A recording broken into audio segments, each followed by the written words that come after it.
Hello everyone, welcome back to my channel, Cher and Charlie's Personal Crafts. We're going to do something a little bit different tonight. I'm going to change it up. I noticed instead of going up in subs, I dropped to, and I notice it's always like 3 or 4. Like I'll go up and then drop down 3 or 4. Why, I don't know, but I'm not going to let it bother me. I'm going to keep on plugging at this. Hold on one second. Okay. I didn't know if there was something, a shadow on my nose here, but it's like annoying me. Anyway, I told you I have ADD. Okay, so I have my notes here so that I don't get confused because I think I have learned how, with this new app Vita, how to speed up sections of my video. So let's pray it works out and I don't mess it up. So tonight, like I told you yesterday, I just couldn't get to it last night. It was just, I was just very fatigued. On this antibiotic, it's wiping me out. But as promised, I'm going to do 2 crafts. I actually have 4, but I want to save it for another video. Now, before I show you something, I want you to know that I have seen this before, but it clicked in my head last night, or the night before. I have that, something like that in my closet. Why not use it? Because you know me, I like to use things that I already have. So, my friend Olivia had asked me, her mom is like now my mom. I love her to death. And she had asked me if I could take a picture that she had of her grandchildren, and it was kind of not centered onto the frame. So I put a backing on it for her and then not glued it, but pasted it down so that it's nice and even and it looks like it has a frame. I don't know what you call that, but like a frame around a frame. I hate it when I do this, but it'll hit me when I'm off the video. Okay, so I had some of this gold paper left over, and I saw on YouTube a couple nights ago that they're making Christmas trees. So I'm like, wait a minute, I didn't throw away the gold paper because the picture that I made for Olivia's mom, I used a gold background to pick up the gold in the frame. Okay, so it's coming up a little bit, but I'm going to re-glue it, and this is what you want it to look like. You roll it up, you curl it up like so until you have it the size that you want it, and then cut your base down so it's flat. So that's going to be the first craft we're going to do, and I found some other little technique or little odds and ends that I could do that I noticed that no one else has done. So with that being said, let's get started.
Look, I do think the strategy has worked for Glenn Youngkin for a couple of reasons. One is that this sort of guttural attack against critical race theory in schools has ended up kind of just being this umbrella for a lot of complaints and frustrations that people have. And a lot of parents had frustrations over the last year and a half with their kids in schools. Some of them were legitimate, I think, frankly. I think that some of kids not going back into schools quick enough and certain rules that parents didn't like. And I think that there were reasonable people on both sides of how to handle this just crazy pandemic that came out of nowhere and got dumped on folks. And I think people have some legitimate complaints. And then I think that there is, as Alex said, conservative dark money. People who used to work for the Trump administration, supporters of Glenn Youngkin, combining those frustrations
It's what you do with it that makes life worth living. Principle for all it's worth. Who's on it with Jardians? It's 25 million restricted salt. We're managing type 2 diabetes and heart rate. We're working on the sweat, or not, and saying no thanks to osteopenia. Jardians is a once-daily pill that can reduce the risk of cardiovascular death for adults who also have no heart disease, so it can help save your life from a heart attack or stroke. And Jardians lowers A1C. Jardians can cause serious side effects including dehydration, genital yeast or urinary tract infections, and sudden kidney problems. Ketoacidosis is a serious side effect that may be fatal. A rare but life-threatening bacterial infection in the skin of the perineum can occur. Stop taking Jardians and call your doctor right away if you have symptoms of this bacterial infection, ketoacidosis, or an allergic reaction. And don't take it if you're on dialysis. Taking Jardians with a sulfonylurea or insulin may cause low blood sugar. Lower A1C and lower risk of a fatal heart attack? You're on it with Jardians. Ask your doctor about Jardians.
I'm going through my stash to find something that I wanted to place on top of the Christmas tree.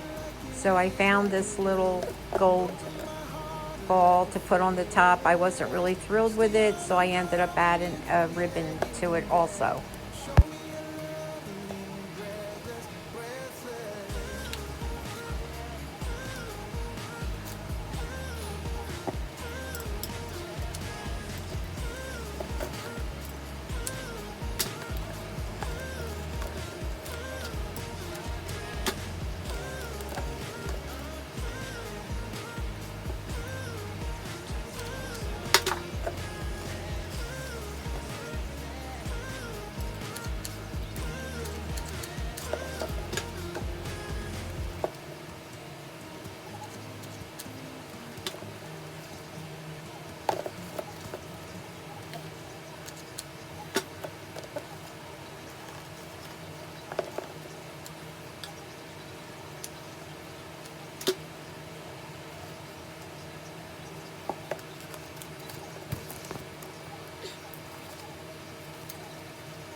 I want to thank you all for watching. I think the little tree is adorable. Let me know what you think. Take care and God bless. I ended up using the extra cardboard and made a couple little presents, like I said, and I did fix them up a little bit. I didn't want to leave them with the holes on the sides, so I think it really is adorable.